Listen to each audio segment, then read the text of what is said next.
Hello student, welcome to my channel. Today we will discuss the parts of speech. Part of speech में हम preposition को discuss करेंगे इस lecture में। तो प्रपोजिशन होती क्या है? बेसिकली ऐसे वर्ड्स होते हैं, ये ग्रुप ऑफ वर्ड्स होते हैं जिनके कोई मीनिंग नहीं होते, मीनिंगलेस होते हैं, लेकिन सेंटेंस के अंदर जब इनको आप इस्तेमाल कर रहे होते हो प्रपोजिशंस को, तो इसके थ्रू आप डायरेक्शन को, टाइम को, प्लेस वगैरह को मेंशन कर रहे होते हो। इसके अलावा ये नाउन, प्रोनाउन या नाउन फ्रेज से पहले इस्तेमाल की जाती हैं। जैसे छोटी छोटी प्रपोजिशन आम जिंदगी में हम इस्तेमाल करते हैं, इन है, एट है, ऑन है, ऑफ है और टू है। अब यहाँ पे अगर आप पिक्चर को गौर से देखो तो बॉल की पोजीशन को और बॉक्स की पोजीशन को देखो, तो ball is on the table. जब वो बॉक्स के अंदर है तो इन द टेबल, अगर वो करीब है तो नियर द टेबल, अगर दो टेबल्स के दरमियान या बॉक्सेस के दरमियान में है तो बिटवीन द टेबल। इसी तरीके से अगर वो उसकी पोजीशन ऊपर है, ठीक है, किसी भी चीज़ की पोजीशन ऊपर है, then imagine that the ball is above the table. इसी तरीके से कोई चीज़ सामने होती है तो इन फ्रंट ऑफ, और अगर आप देखें नेक्स्ट पिक्चर में तो इसमें बिहाइंड, बिहाइंड होता है किसी भी चीज़ के पीछे या किसी चीज़ के बैक पे जो चीज़ होती है उसे बिहाइंड, और अगर साथ उसके है तो नेक्स्ट टू भी बोलते हैं, और बिसाइड भी हो सकता है, साथ हो चीज़, अंडर किसी भी चीज़ के अंडर आ जाती है। अब यहाँ पे प्रपोजिशन ऑफ टाइम, बेसिकली मैं आपको टिप्स दूंगी कि किस तरीके से इन, ऑन और एट का इस्तेमाल किया जाता है। जब टाइम मेंशन किया हो, जैसे in the morning, in the afternoon है, इन द फेबररी है, इन द स्प्रिंग का, ऑटम्स, डिफरेंट सीजन्स का जिक्र किया जा रहा होता है, ठीक है। मुख्तलिफ जो डे टाइम होते हैं, मॉर्निंग, इवनिंग, आफ्टरनून, उसमें हम इनका इस्तेमाल कर रहे होते हैं।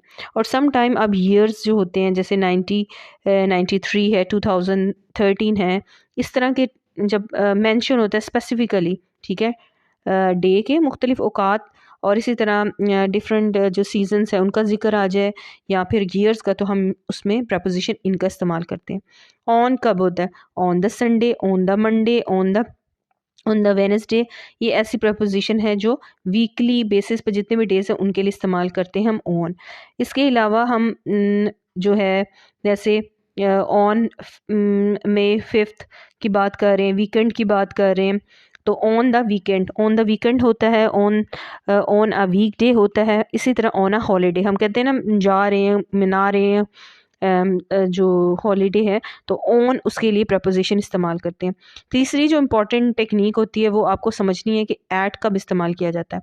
ऐट तब इस्तेमाल किया जाता है जब हम टाइमिंग जो है, क्लॉक की टाइमिंग के हिसाब से, जैसे एट 10:30 एट नाइट का टाइम मेंशन करें, एट द बेड टाइम इस्तेमाल करें, at the sunrise, at the sunset, at the weekend, at the midnight. इस किस्म की जो प्रपोजिशन होती हैं, सो आपको डिस्टिंग्विश करना है कि इन कब इस्तेमाल कर रहे हैं, ऑन कब कर रहे हैं और एट कब कर रहे हैं।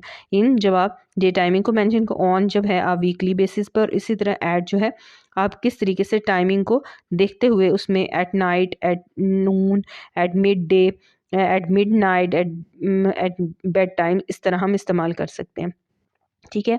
ये फ्यू एग्जांपल हैं कि टाइम के लिए हम एट लगाते हैं, प्लेस के लिए जब मेंशन किया इन लाहौर, इन मॉस्को, इन कराची, तो हम इन का इस्तेमाल करते हैं प्रपोजिशन। जब डायरेक्शन मेंशन करनी हो तो हम यूज़ करते हैं नियर द एयरपोर्ट। इसी तरीके से ये मज़ीद है कि जब आप किसी भी चीज़ की पोजीशन को, प्लेस को ऊपर नीचे करते हैं तो उसके हिसाब से प्रपोजिशन इस्तेमाल करते हैं। इसी तरीके से फ्यू एग्जांपल मैंने यहाँ जो मुझे डिफरेंट लग रही थी मैंने उसे देखा है। जैसे आप किसी भी चीज़ को अंडर रख लेते होते हो, तो आप पिक्चर को देखो तो उसमें उसकी रूफ के नीचे जो एनिमल है वो रिप्रेजेंट करता है अंडर द बेड, ठीक है। इसी तरीके से जो क्रोकोडाइल है, it is sitting on the chair. इसी तरीके से वो जो विंडो के अंदर, या आप कह सकते हैं कोई हट का दरवाज़ा खुल रहा है, या उसके अंदर उसकी जो पोजीशन है इन द वार्डरोब, इस तरीके से, या अलमारी के अंदर वो निकाल के अपना पोजीशंस को रिप्रेजेंट कर रहा है, तो हम उसको कह रहे हैं वो अंदर मौजूद है, इसलिए इन द वार्डरोब इस्तेमाल करेंगे। और जब उसके नेक, तो next to the desk. So it's all about the little bit about the preposition. It's a vast criteria, but I mentioned the few example just for your understanding. I hope you understand my lecture. Thank you very much.